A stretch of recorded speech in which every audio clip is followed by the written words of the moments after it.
कहानी की शुरुआत में हमें एक कॉबलर यानी मोची दिखाया जाता है जो एक के बाद एक जूता ठीक किया जा रहा था। काम करने में वो काफी तेज था, उसे इस चीज की काफी महारत थी। और ये मोची और कोई नहीं बल्कि हमारी कहानी का मेन कैरेक्टर मैक्स है। जूते ठीक करने के बाद जब वो अपनी दुकान से बाहर आया तो उसकी साथ वाली दुकान जो नाई की थी उसका मालिक वहाँ आता है जो काफी बूढ़ा था। वो मैक्स को कहता है कि बेटा तुम्हारी काफी उम्र हो गई है, ढूंढ लो कोई लड़की और कर लो शादी, तब तक ऐसे अकेले जिंदगी गुजारोगी। इसमें मैक्स जवाब देता है कि नहीं, मुझे जरूरत नहीं है शादी की, मैं ऐसे ठीक हूँ। जिसके बाद वो दोबारा से दुकान के अंदर जाकर बाकी जूते ठीक करने लग जाता है। जहाँ तभी उसकी दुकान पर एक गुंडा आया जो अपनी जूती पॉलिश करवाने आया था। मैक्स जब उसकी जूती पॉलिश कर रहा था तो वो गुंडे की घड़ी को गौर से देखने लगता है क्योंकि वो उसे बहुत अच्छी और कीमती लग रही थी। ये चीज गुंडे ने नोटिस कर ली थी और वो मैक्स से पूछता है, अरे भाई इतने गौर से क्या देख रहे हो? ये मेरे पास एक घड़ी नहीं है बल्कि इसके जैसी ढेर सारी घड़ियाँ मैंने जमा की हुई है जो सारी बहुत कीमती है। वो इतनी कीमती है कि मैं उनसे जो चाहिए वो खरीद सकता हूँ, यहाँ तक कि तुम्हारी 7 नस्लों को भी। अपने जूते पॉलिश करवाने के बाद वो मैक्स को एक जोड़ी जूतों के देता है, ये कहते हुए ये फट गए हैं, इन्हें सिलाई कर दो, मुझे शाम तक चाहिए क्योंकि मैंने इन्हें पहनकर एक पार्टी में जाना है। अब जब मैक्स उसके जूते ठीक कर रहा था तो अचानक उसकी मशीन में चिंगारियां उठने लगी जिससे मशीन में खराबी हो गई और वो बंद हो गई। इस वजह से मैक्स मैकेनिक को कॉल करता है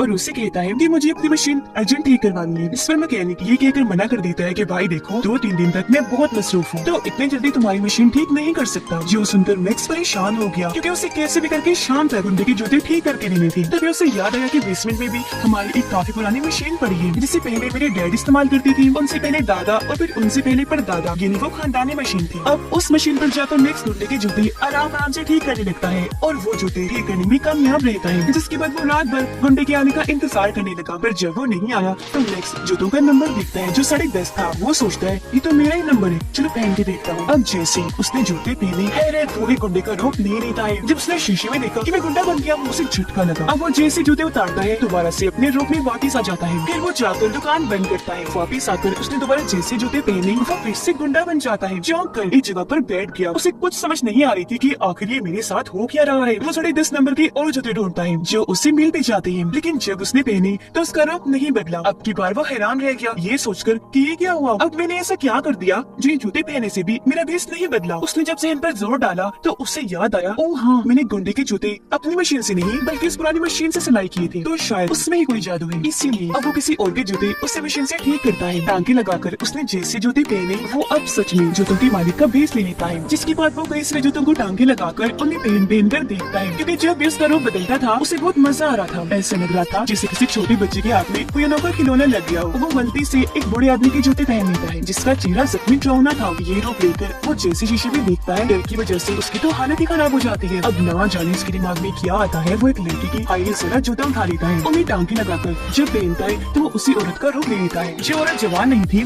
बल्कि उसकी उम्र थी। अब अपने इस रूप को भी देखकर वो खुश होने लगा था। अब वो एक बड़े आदमी का रूप लेकर नाई की दुकान पर जाता है ये चेक करने के लिए कि वो मुझे पहचानता है या नहीं, पर नाई अंकल तो उसे जरा भी नहीं पहचान पाते, जिससे दिल ही दिल में वो खुश होने लगता है। अब वो भेस बदल कर जाता है एक महंगे होटल जहाँ से वो बहुत सारा महंगा खाना ऑर्डर करता है और उन्हें खूब मजे लेकर खाता है। और जब बारी आती है बिल देने की तो वो चुपचाप वॉशरूम में जाता है और अपने जूते पहनकर अपने रूप में आ जाता है और बगैर बिल दिए वहाँ से चला जाता है। अब आगे जब वो सड़क से जा रहा था तो उसकी नजर एक अमीर आदमी पर जाती है जिसकी गाड़ी उसे पहले ही नजर में बहुत पसंद आ गई थी, इसीलिए उस आदमी को पीछे करने लगता है। वो फिर गुंडे का रूप लेकर उसके पास जाता है और उस अमीर आदमी से पूछने लगता है, भाई आपके जूते का नंबर क्या है? अब वो अमीर आदमी जिस गुंडे से डरता था झट से बता देता है 10:30 नंबर मेरा। जो सुनकर मैक्स मोची कहता है परफेक्ट है, जबरदस्त, तो अब जल्दी से अपने जूते उतार कर मुझे दे दो वरना ये तुम्हारी जान ले लूंगा। अब वो पहले ही डरा हुआ था इसलिए फौरन ही अपने जूते उतार कर उसे दे देता है। जूते पहनने के बाद उस आदमी का रूप लेकर उसकी गाड़ी में बैठ जाता है और रात भर उसकी गाड़ी में सैर करता है।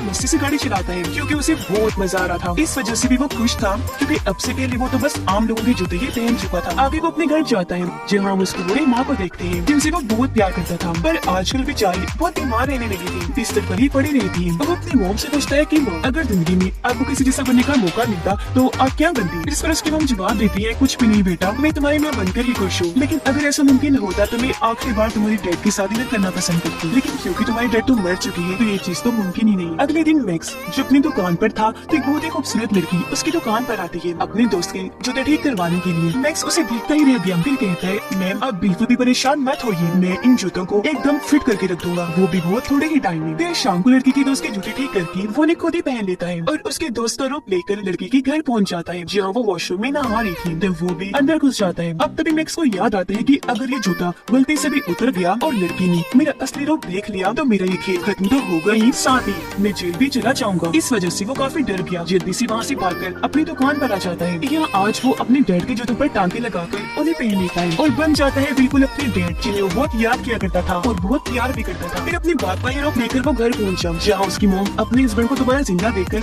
हैरान परेशान रह जाती है, पर वो बहुत खुश भी थी। इसके बाद ये दोनों एक साथ डिनर करते हैं जो उसकी मॉम की ख्वाहिश थी और बहुत सारी बातें भी। फिर मैक्स अपनी मॉम को उनके कमरे में सुला देता है और अपने डैड के जूते उतारकर वापस अलमारी में रख देता है। अगली सुबह जब वो अपनी मॉम को जगाने गया तो ये देखकर उसे धक्का लगा कि मेरी मॉम तो गुजर चुकी है, जिससे वो बहुत टूट गया और उनके पास बैठकर रोने लगता है क्योंकि उसका इस दुनिया में अपनी मॉम के अलावा और कोई नहीं था। वो फिर अपनी मॉम का सिमरन करता है, ये उन्हें दफन वगैरह जहाँ पर बहुत सारे लोग आए हुए थे। सब मैक्स को इतना दुखी पाकर उसे सहारा देने के लिए आते हैं। इसके कुछ दिन के बाद जो अपनी दुकान पर गया तो वहाँ गुंडा आकर उस पर गुस्सा करने लगता है, कहने लगा भाई तुम्हारे साथ मसला क्या है, मैं पिछले एक हफ्ते से तुम्हारी दुकान के चक्कर काट रहा हूँ पर हमेशा दुकान बंद होती है, कहाँ थे तुम और मेरे जूते कहाँ आए थे, बिके या नहीं। इसमें मैक्स जवाब देता है भाई वो दरअसल मेरी मॉम की मौत हो चुकी थी इसलिए मैं दुकान नहीं खोल पा रहा था। गुंडा बोला तो ये बात है, अफसोस हुआ सुनकर, पर अब जल्दी कर मेरे जूते दे। मैक्स बोला अच्छा तो पहले वो पर्ची दो जो मैंने तुम्हें रसीद के तौर पर दी थी। गुंडा कहने लगा पर्ची, कौन सी पर्ची, मेरे पास कोई पर्ची नहीं है। मैक्स कहते हैं तो फिर ठीक है, अगर पर्ची नहीं है तो फिर जूते भी नहीं है। ये सुनकर तो गुंडे को बहुत गुस्सा आ जाता है, इसलिए वो उसे धमकाने लगा कि बच्चों अगर तो कल तक मेरे जूते ना मिले तो तुम्हें भी मार कर तुम्हारी माँ के पास भिजवा दूंगा, फिर वहाँ बैठकर बनाते रहना ये पर्ची वर्ची। ये कहने के बाद वो यहाँ से चला जाता है। उसके इस बर्ताव पर मैक्स को बहुत गुस्सा आया, इसलिए वो अपने कस्टमर का रूप लेकर उसका पीछे करने लगता है। अब वो हमेशा अपने पास लोगों के जूते रखता था, इसलिए बार बार बेस बदल कर उसका पीछे करने लगा ताकि गुंडे को उस पर शक न हो। पीछे करते करते उसे पता चला कि ये गुंडा तो बहुत ही खतरनाक इंसान है जो लोगों से मारपीट करके जबरदस्ती पैसे वसूल करता है। अब आगे जब गुंडा किसी काम के सिलसिले में वहाँ से जाता है तो मैक्स उसका रूप लेकर उसके घर में घुस जाता है जहाँ उसे गुंडे की दोस्त मिलती है जो उस पर गुंडा समझकर बहुत गुस्सा करने लगी क्योंकि गुंडे का बर्ताव उसके साथ ठीक नहीं था। तो वो यहाँ से घर छोड़ के चली जाती है। उसके जाने के बाद मैक्स वो एक गन की तलाशी लेता है जहाँ उसे एक ब्रीफकेस मिला जिसके अंदर बहुत सारी गन्स पड़ी हुई थी जो देखकर उसकी आंखें खुली की खुली रह जाती हैं। अब उसे नहीं पता था कि इन गन्स में से एक गन करंट का झटका लगाती है जिससे इंसान बेहोश हो जाता है। इस चीज से अनजान वो अपने ही हाथ पर गन को टेस्ट करता है जिससे उसे इतना जोर का झटका लगता है कि वो कई घंटों के लिए वहीं गिरकर बेहोश हो जाता है। काफी घंटों के बाद जब उसे होश आई तो वो जल्दी से गुंडे का रूप लेकर वहाँ से निकलने लगता है, लेकिन उसने जैसे दरवाजा खोला सामने असली वाला गुंडा खड़ा था।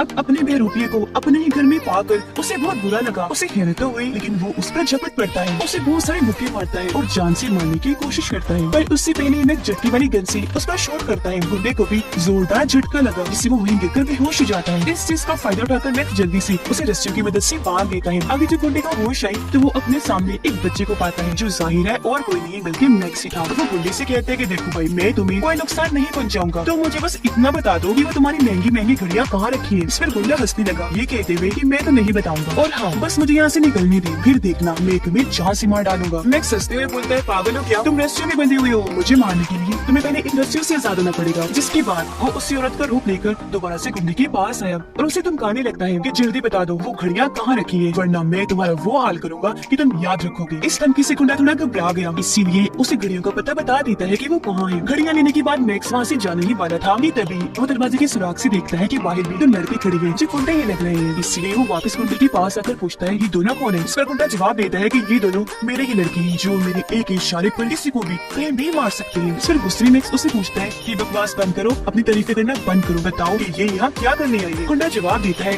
वो दरअसल हमें किसी को मारने का कॉन्ट्रैक्ट मिला है तो उसके एडवांस पैसे लेने हमने जाना है, तो ये लोग बस मुझे लेने ही आए हैं। हैरान होते हुए मैक्स पूछता है ऐसे कितने एडवांस पैसे, तो मेरे जवाब दिया $50,000। अब इतने सारे पैसे बस सुनकर मैक्स तो खुशी से झूम उठता है, उसकी तो जैसे लॉटरी ही लग गई थी, क्योंकि इतनी बड़ी रकम उसने आज से पहले कभी देखी भी नहीं थी। इसीलिए वो चटकी वाली गन से दोबारा से गुंडे को बेहोश करता है और उसका रूप लेकर उन लोगों के साथ चला जाता है। एडवांस पैसे देने के लिए वो उसे इस शहर के सबसे अमीर शख्स के घर ले जाते हैं, जहाँ उसकी मुलाकात एक औरत से होती है जिसका नाम ग्रीन बेल्ट था। वो उसे $50,000 देकर कहती है ये लो एडवांस पेमेंट, बाकी काम होने के बाद अगर कोई गड़बड़ ना हुई तो। ये पैसे देने के बाद वो औरत का रूप लेकर दोबारा से गुंडे के घर जाता है घड़ियां लेने के लिए। पर जब वो घर आया तब तक गुंडा खुद को रस्सियों से चढ़वा लेता है। अब इसने जैसे दरवाजा खोला वो इस पर गन तान के खड़ा हो जाता है, फिर इस पर झपट कर जमीन पर गिराकर मारने की कोशिश करने लगता है। इस दौरान मैक्स खुद को बचाने के लिए बार बार अपने पैर जमीन पर पटक रहा था, जिससे उसका एक जूता निकल गया और बस ऐसा होते ही वो अपने असली रूप में आ जाता है। इसे देखकर गुंडा एकदम हैरान रह गया, उसे झटका लगा ओ ये क्या। पर जब मैक्स ने वहाँ से भागने की कोशिश की तो गुंडा उसे दोबारा से पकड़ लेता है और फिर से मारने की कोशिश करने लगा। पर खुद को छुड़वाने के लिए मैक्स अपने सैंडल की हाई हील से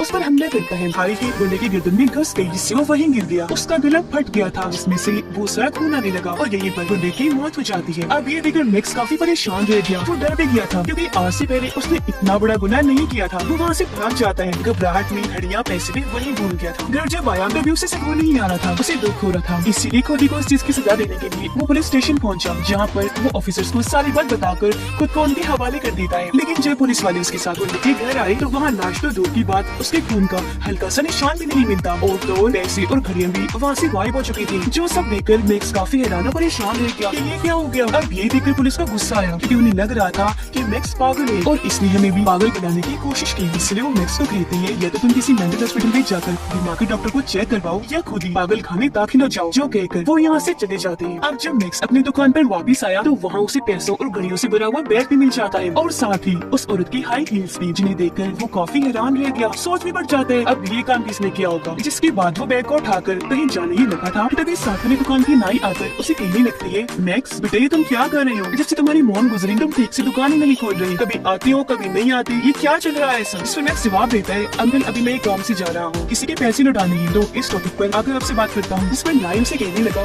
कि बेटा जो पैसे तुम्हारे पास है इन्हें तुम अपने ऊपर खर्च करो, इतना बड़ा बनने की जरूरत नहीं है।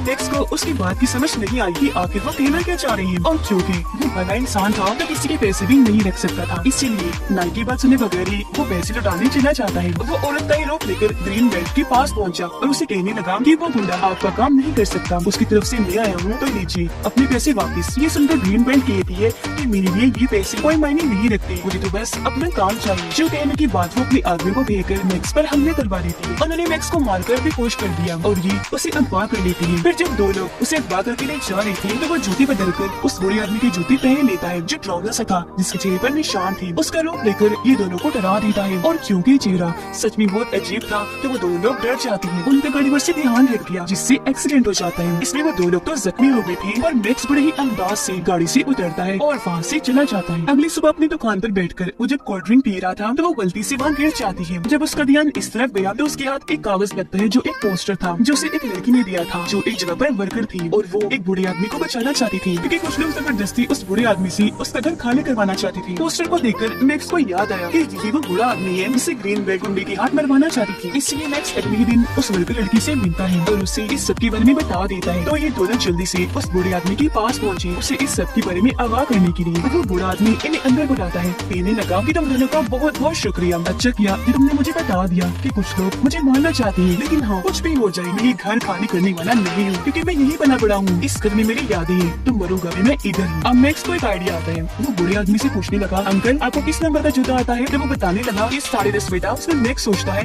परफेक्ट प्लान है और अगले ही दिन बूढ़े आदमी का जूता पहनकर उसका बेस बदलकर ग्रीन बेल्ट से मिलने जाता है। उसे कहने लगा कि मैं घर खाली कर दूंगा पर उसके बदले मुझे $1 लाख चाहिए। अब ये डील काफी अच्छी थी जिसके लिए ग्रीन बेल्ट मान जाती है, इसलिए अगले ही दिन उसकी आदमी उस तरह $1 लाख पहुँचा देती है। वो सारे पैसे मैक्स बूढ़े आदमी को दे देता है जिन्हें लेकर अगले ही दिन वो अपनी बेटी से मिलने निकल जाता है। फिर ग्रीन बेल्ट बूढ़े आदमी के घर को चेक करनी चाहती है कि वो घर खाली करके गया है या नहीं। वो जब वहाँ पहुँची तो बूढ़ा आदमी वहीं बैठा हुआ था और हम जानते हैं कि ये और कोई नहीं बल्कि वो मैक्स है। ग्रीन बेल्ट उसे कहती है जब तुम्हारे पैसे मिल गए हैं तो तुम ये घर खाली करके क्यों नहीं गए। वो हैरान होते हुए कहने लगे क्या कहा पैसे, मुझे कोई पैसे नहीं मिले और अब तो मैं ये घर बिल्कुल भी खाली करके नहीं जाऊंगा। जो सुनकर ग्रीन बेल्ट को गुस्सा आ जाता है, इसलिए वो कहती है चुपचाप ये घर खाली कर दो वरना तुम्हारी उम्र तो पहले ही काफी हो गई है, मैं तुम्हें मार डालूंगी, कुछ भी पता नहीं चलेगा तुम्हारा। इसके बाद हमारी बेटी को भी मार दूंगी। अब उसके धमकी सुनकर पीछे से एक रिपोर्टर कैमरा के साथ बाहर आता है। इसे देखकर ग्रीनमैन काफी चौंक जाती है। अब उसे मजीद गुस्सा दिलाने के लिए मैक्स उसे आंख मार देता है। बस फिर क्या था, ऐसा होते ही ग्रीनमैन गुस्से में और बढ़ गई, उसे मारने के लिए आगे बढ़ी, जहाँ इस सब को कैमरा में रिकॉर्ड करके टीवी पर चलाया जाता है, जिससे ग्रीनमैन को गिरफ्तार कर लिया जाता है धांधली करने के जुर्म में। अगले दिन जब अपनी दुकान पर था तो वर्क की लड़की उसके पास आती है, कहने लगी कि शुक्रिया मेरी मदद करने के लिए और चलो शाम को खाने पर चलते हैं। अब मैक्स क्योंकि उसे पसंद करता था इसलिए वो मान जाता है।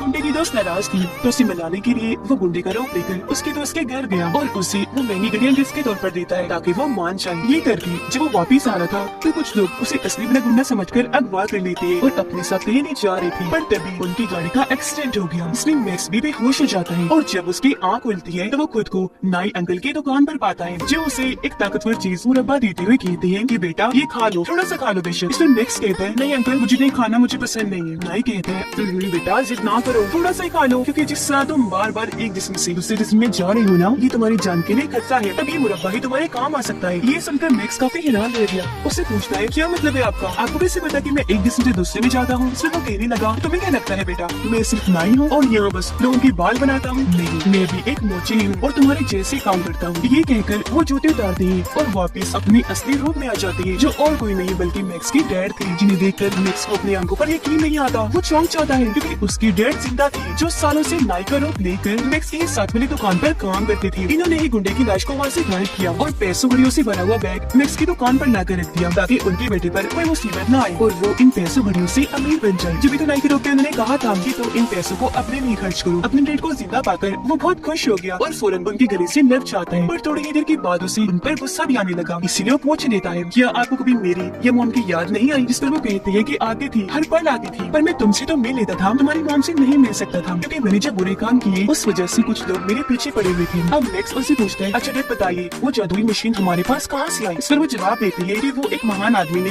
तुम्हारे पर दादा को दी थी, जो फरिश्ता बनकर हमारी जिंदगी में आया, तुम्हारे पर दादा ने उसकी जान बचाई थी तो उसने उन्हें ये मशीन दी जिसने हमारी जिंदगी ही बदल के रख दी। ये बताने के बाद वो उसे अपने खानदान की विरासत दिखाती है। जब वो उसे एक जगह पर लेकर गए तो जहाँ जहाँ नजर जा रही थी वहाँ ही जूते पड़े थे, जो आम जूते तो बिल्कुल भी नहीं थे क्योंकि ये उसके परदादा से लेकर आज तक जितने भी बड़े बड़े अमीर मशहूर लोग थे उनके थे। तो अब आप अंदाजा लगा लें कि ये कितने कीमती जूते थे। अब मैक्स कहते हैं चलिए डैड चलते हैं। इस पर उसके डैड कहती है चलो बेटा, लेकिन सामने वाले दरवाजे से नहीं पिछले से, जो कहकर उसे पीछे के रास्ते से गैराज में लेकर जाती है, जहाँ पर काले रंग की बहुत ही महंगी खूबसूरत गाड़ी खड़ी थी, जिसे चलाना हर किसी का सपना था और इसे चलाने के लिए उसके डैड ने एक बहुत अच्छा ड्राइवर पे रखा हुआ था। जिसके बाद उसके डैड बताते हैं कि बेटा हमारा इसके अलावा और भी काफी बड़ा बिजनेस है, तुम्हें अभी तक यही पता होगा कि हम सिर्फ जूते सिलने का काम करते हैं, पर सिर्फ यही नहीं हम ड्राई क्लीनिंग का भी काम करते हैं और हमारे पास जितने भी लोगों के कपड़े आते हैं उन्हें भी हम इस मशीन से टांका लगाकर अपने मकसद के लिए इस्तेमाल करते हैं। तो बेस बदलने वाला चक्कर न सिर्फ जूतों के साथ है बल्कि कपड़ों के साथ भी है और कपड़े भी अमीर अमीर बड़े लोगों के हैं। तो हम दुनिया में किसी भी इंसान का रूप लेकर वो बन सकते हैं, जो कोई आम बात नहीं, एक बहुत बहादुरी ताकत की बात है। ये बताने के बाद वो अपनी इस गाड़ी में बैठकर यहाँ से घर के लिए निकल जाते हैं। ये जिंदगी उन्हें बहुत खुशियाँ देती है, वो सुकून से अपनी जिंदगी गुजार रही थी और इसी के साथ ये फिल्म इधर ही खत्म।